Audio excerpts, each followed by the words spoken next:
Bonsoir mesdames et messieurs, merci si vous nous rejoignez sur votre journal de 22 heures et voici les titres. Cérémonie de lancement des compétitions culturelles estivales inter-CDC.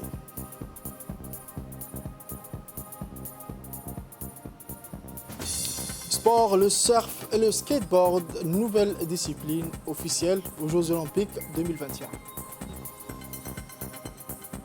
Mesdames et messieurs, merci si vous nous rejoignez encore sur cette édition. Le ministre du Commerce et du Tourisme, M. Mohamed Ouarsama Diriye, a préparé une réunion ministérielle virtuelle pour faire avancer les négociations visant à réduire les subventions à la pêche préjudiciables. Un ensemble commun de questions a guidé les ministres qui ont discuté de la voie à suivre pour les négociations. À la fin de la réunion, la directrice générale Ngozi a résumé les orientations données par les ministres aux négociateurs sur la manière dont les discussions devraient se dérouler par la suite.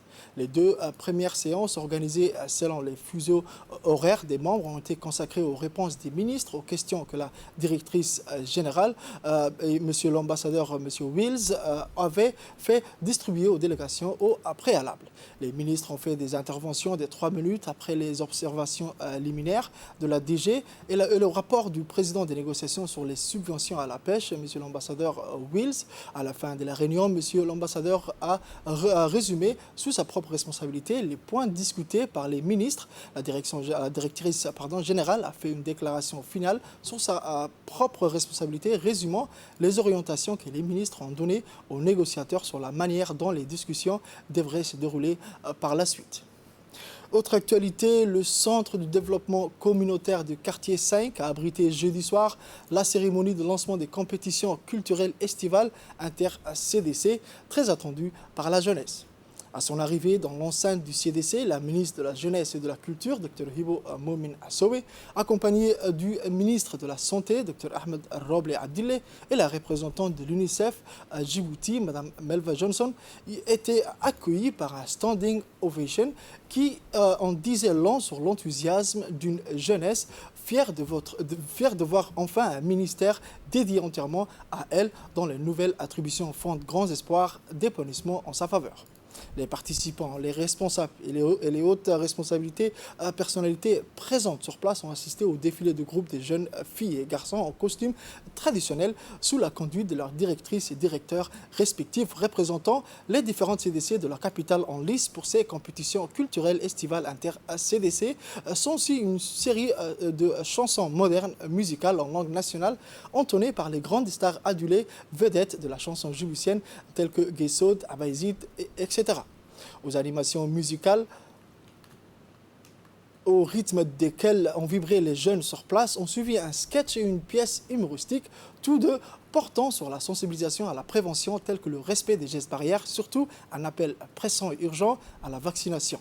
Seul rempart viable, efficace contre cette pandémie dont les effets dévastateurs sur tous les plans sont d'actualité par le monde. Les animations musicales entraînantes en Somalie, Afar et Arabe s'enchaînent pour illuminer de mille feux cette soirée cérémoniale haute en couleurs dans une ambiance festive, probablement unique en son genre. Dans une allocution prononcée pour l'occasion, la représentante de l'UNICEF à Djibouti, Mme Melva Johnson, s'est déclarée enthousiaste, honorée par l'invitation de la ministre à cette belle soirée, remerciant dans la foule pour l'accueil chaleureux et amical qui lui a été réservé. La diplomate onusienne a assuré qu'ils sont plein soutien à toutes les initiatives en faveur de la promotion de la jeunesse et l'entière disponibilité de son agence d'apporter son concours dans l'optique de la redynamisation des centres de développement communautaire, pièce maîtresse dans la quête des meilleures perspectives de développement socio-culturel. De son côté, son Excellence le ministre de la Santé, Dr Ahmed Roble, remerciant la ministre de la Jeunesse et de la Culture, Dr Hibo, pour son invitation.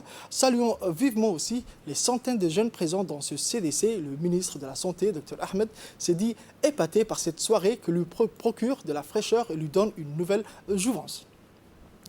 Pour moi, a-t-il dit, l'occasion d'étendre et de renforcer sa politique de santé de proximité.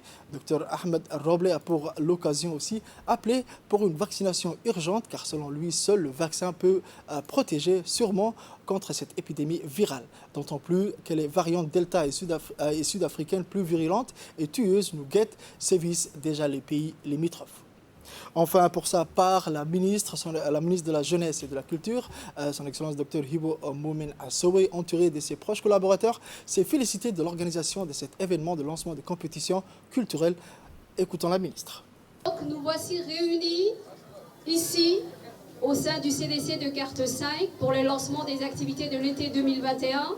Donc, première édition sous la tutelle du ministère de la Jeunesse et de la Culture, afin de répondre aux sollicitations des jeunes qui ont demandé. Et en effet, on veut bien prendre le temps de l'installation, mais les jeunes nous sollicitent et on y répond à ce que cette période de vacances scolaires, ils puissent bénéficier d'animations supplémentaires. Ceci répond également, suite aux nouvelles attributions du ministère, à la redynamisation générale de CDC et la mise en valeur de leur rôle en faveur des jeunes et des communautés. Les activités de cette première édition répondront à 3 objectifs majeurs, entre autres la sensibilisation en collaboration avec le ministère de la Santé, l'UNICEF, donc qui travaille beaucoup avec nous. Je suis dans la continuation. La RTD aussi, donc sous la forme d'ateliers d'information. L'autre objectif, c'est l'expression et la créativité. Et d'ailleurs, l'un n'empêche pas l'autre, puisque la scène demeure un espace privilégié de transmission de messages et de dialogue, de renforcement de la culture générale et des bonnes pratiques, qu'elles soient sociétales, culturelles, citoyennes ou civiques. Pour toutes ces raisons, nous saluons cette première édition de 2021 et nous comptons sur l'ensemble de CDC et leurs responsables pour que la promesse soit tenue. Sport à présent, à l'instar des autres régions de l'intérieur et du capital, la sous-direction des sports de Dikil ont annoncé, sous l'égide de M. Jama Hersi Cheikh, a lancé ce vendredi 23 juillet 2021 le tournoi d'été dans le chef-lieu de Dikil. Cette cérémonie de lancement a vu la participation des autorités de la région, dont le président du conseil régional de Dikil, M. Abdrahman Younis, et le représentant de la préfecture, M. Fouad Obokor, qui ont donné le coup d'envoi.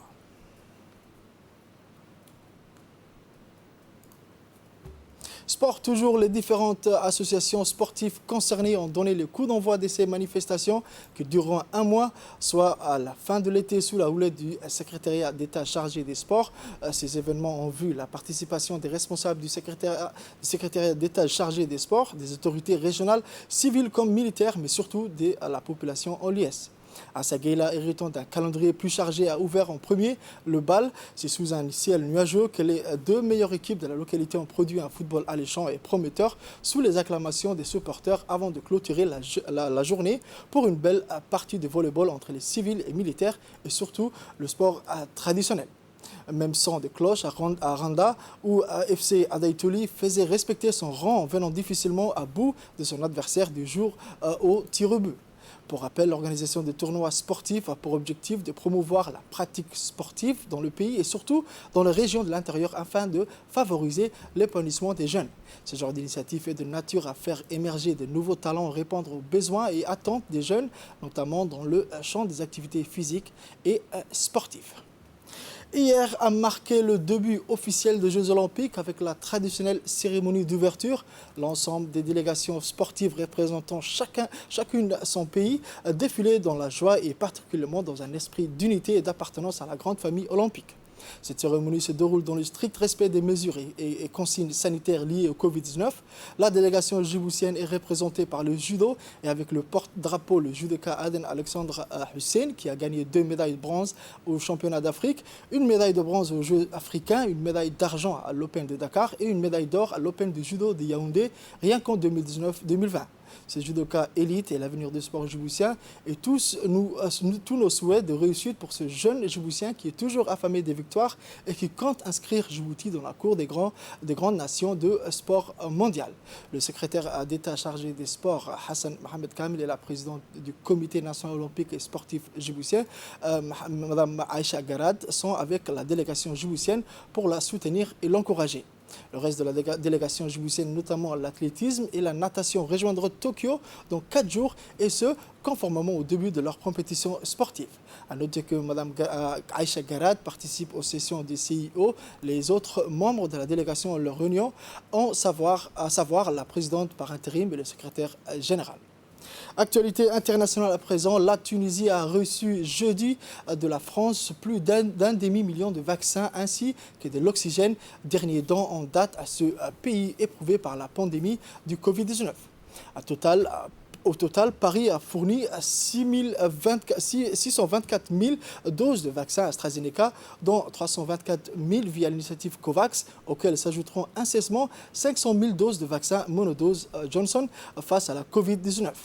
La Tunisie, pays de 12 millions d'habitants, a désormais pris livraison d'environ 3,2 millions de doses de vaccins et devrait en avoir obtenu plus de 5 millions d'ici la mi-août. L'Arabie saoudite, les États-Unis et la Chine ont également fourni des vaccins à la Tunisie, où la campagne de vaccination est longtemps restée poussive, essentiellement par un manque de doses. Jeudi, la Belgique a envoyé 150 000 doses de vaccins AstraZeneca et la Lettonie en a promis 50 000 dont la date de promotion approche.